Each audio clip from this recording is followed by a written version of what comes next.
I think one interesting scenario before we get into, because one thing that's worth talking about is how the Seahawks ended up with Geno Smith and how the Vikings ended up with Sam Darnold.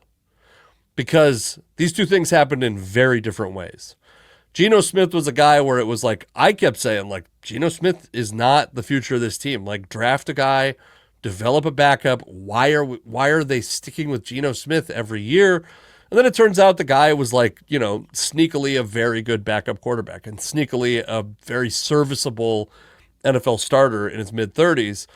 Sam Darnold was different. The Vikings, they let Kirk Cousins walk after an Achilles tear that made it impossible for them to, and they had like huge financial constraints also, by the way, significantly worse than the Seahawks, who, by the way, the Seahawks are not in a position where they have like a ton of cap space. And of course you can do a bunch of stuff that gets teams in trouble where you keep mortgaging shit to the future. And yes, the Seahawks can technically clear a bunch of space if they trade DK Metcalf and cut Tyler Lockett and cut Draymond Jones and cut Geno Smith. You can get to whatever amount of cap space you want, but you still have a bunch of dead cap that pushes into the future, and you create a problem for yourself in the future. To me, the Seahawks need to take their medicine soon so that when they have a young quarterback in place, it's not a situation where they actually don't get to take advantage of the low cap number quarterback because they've got so many outstanding dead cap hits that it severely diminishes their cap space. So the Vikings found themselves in that spot in the offseason, and they drafted J.J. McCarthy, and they signed Sam Darnold as like an insurance policy. I think he makes like $10 million a year, and a guy that's like, he's been around the league, he's got a little bit of upside, but he's a guy that's going to come in and be serviceable. And Kevin O'Connell seems to have confidence in his ability to develop quarterbacks. He helped Kirk Cousins reach a new height, you could argue. And now he has helped Sam Darnold become the premier free agent quarterback this offseason. And I mean, that's hard to argue about, by the way. There's like nothing. We're going to talk about it, but there's nothing. It's not like you can go out and find a ready-made quarterback every offseason. And by the way, like a couple years ago, you may recall Baker Mayfield was out there. Jimmy Garoppolo was out there. There was another guy that was out there. Derek Carr was out there, I believe, the same offseason. Geno Smith was out there. And nobody was like, oh, Baker Mayfield, that's the guy. That's definitely the guy. He's definitely going to become a starter, a Pro Bowler for sure. And it's arguable, by the way, that he hasn't actually been that much better overall than Geno Smith. I mean, this year he's had a pretty good year, I will say. But like the projection at the time, I think that's the important thing to remember, is that we're talking about projection.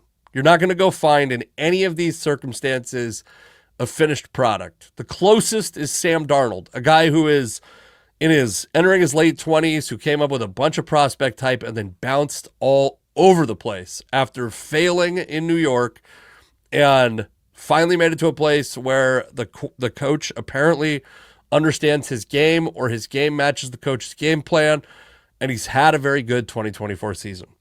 Now, does Sam Darnold match Ryan Grubb's offense? Also, I want to say, you got to give Ryan Grubb a chance to put a quarterback that he chooses, that he has influence over the selection of, into his offense before you fire him. People want him fired already. Give the man an offseason, please. So a lot of this offseason and what teams that are looking for quarterbacks have to wait for is what happens with Sam Darnold. Because if the Vikings choose to keep Sam Darnold, it might shake J.J. McCarthy available. And the Seahawks were, I think, like rumored pretty early on to be interested in J.J. McCarthy last draft season. And to me, I mean, don't get me wrong, you're not getting a discount on J.J. McCarthy. McCarthy missed the whole season with a I believe it was a knee injury, but you're not getting a discount. You're giving up that first round pick, guaranteed. That first round pick's going to Minnesota if you're going to get J.J. McCarthy. Now, if you think you need a quarterback that bad, And you would have happily spent, I think the Seahawks are at the 18th pick right now. We'll see where they finally shake out to. If you'd have happily spent that pick on a quarterback of J.J. McCarthy's talent level, who, by the way, would be, I think by most people's estimation, easily the number one quarterback prospect in this draft, yeah, you give him that first round pick. You might give him the first round pick plus. I don't know if they're going to be willing to do that. My suspicion is, if I was going to guess, it's that Kevin O'Connell thinks he can coach J.J. McCarthy to be as good as Sam Darnold. And they'll let Sam Darnold walk. Maybe they'll franchise him and try to trade him for something. And then once they get into that, by the way, when they start getting into franchising and trading Sam Darnold, it stops being just, oh, Sam Darnold's probably going to make 4 years, $160 million, or whatever the new Baker Mayfield contract will be, which is he's played better than Baker Mayfield did, so it'll probably even be a little bit better than that. If it's 4/160, if it's the Derek Carr deal, which I think was 4/160, if it's a little bit better than that, Sam Darnold's going to be expensive. Are the Vikings going to be the ones to pay it? I don't know, but he's going to be expensive.